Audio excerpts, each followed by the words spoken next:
With the skeleton animated, your next task is to choose the bones that will be used for skinning. Remember that some bones, such as end bones or nubs, as well as bones used to blend FK and IK, are not required for the skinning process. Start by selecting all the bones in the viewport. Holding the Alt key down, click all the nub bones to deselect them.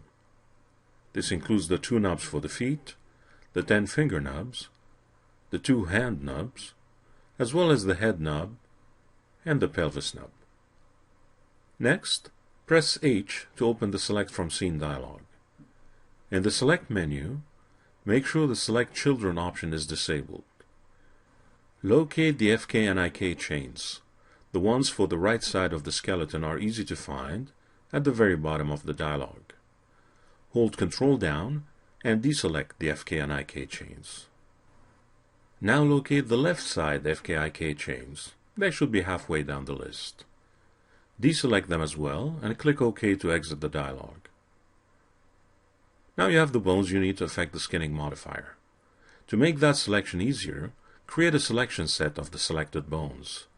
Name it Skin Bones and press Enter. Click anywhere in the viewport to deselect the bones. Selecting them again is easier now that you have a selection set for that purpose.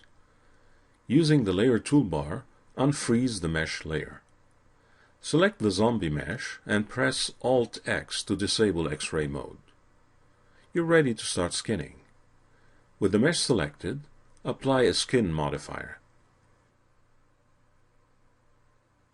Click the Add Bones button, and in the Select Bones dialog that appears, select the Skin Bones selection set you created a moment ago.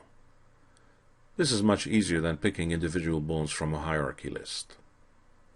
Click Select to exit the dialog. You can test the animation. It's fine for a first pass, but it obviously still requires a lot of work before it becomes even acceptable. Skinning is an important part of rigging, and skinning in particular is an art form.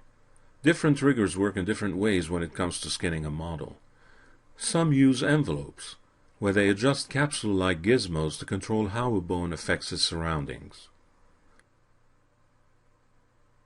Others use paint weights to control how the mesh deforms, although paint weights is more commonly used with meshes of high counts. With low poly models, riggers often work at a vertex level. It's a technique that gives you the most flexibility and the best control. It is the method you will be using here. To that effect, enable the Vertices option.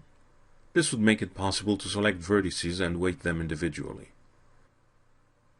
Also, and because you won't be using envelopes, expand the display rollout and enable Show No Envelopes. In the Advanced Parameters rollout, notice the Bone Affect Limit option. This is where you define how many bones ultimately affect a given vertex. The default is set to 20, but you seldom need a higher value than 3 or 4. In fact, some game engines would not allow for more than 4 bones to affect a given vertex. Set the Bone Affect Limit value to 4. As for the rest of the options in the Skin modifier, you'll explore the ones you need as you go along. You will start from the bottom up, starting with the left toe and moving up the left foot and ultimately the rest of the leg. Zoom in on the left foot. If you are in Edit Envelope mode, you can disable it now. To keep things simple as you are just starting, you will isolate the left foot to make it easier to work on. Go down the stack to Editable Poly Element Level and select the left foot. If Soft Selection mode is enabled, disable it now. In the Edit Geometry rollout, click Hide Unselected.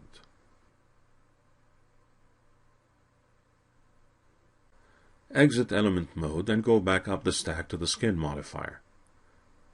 Zoom in and adjust the view to get a better look at the foot. In the next movie, you adjust the skinning of the foot.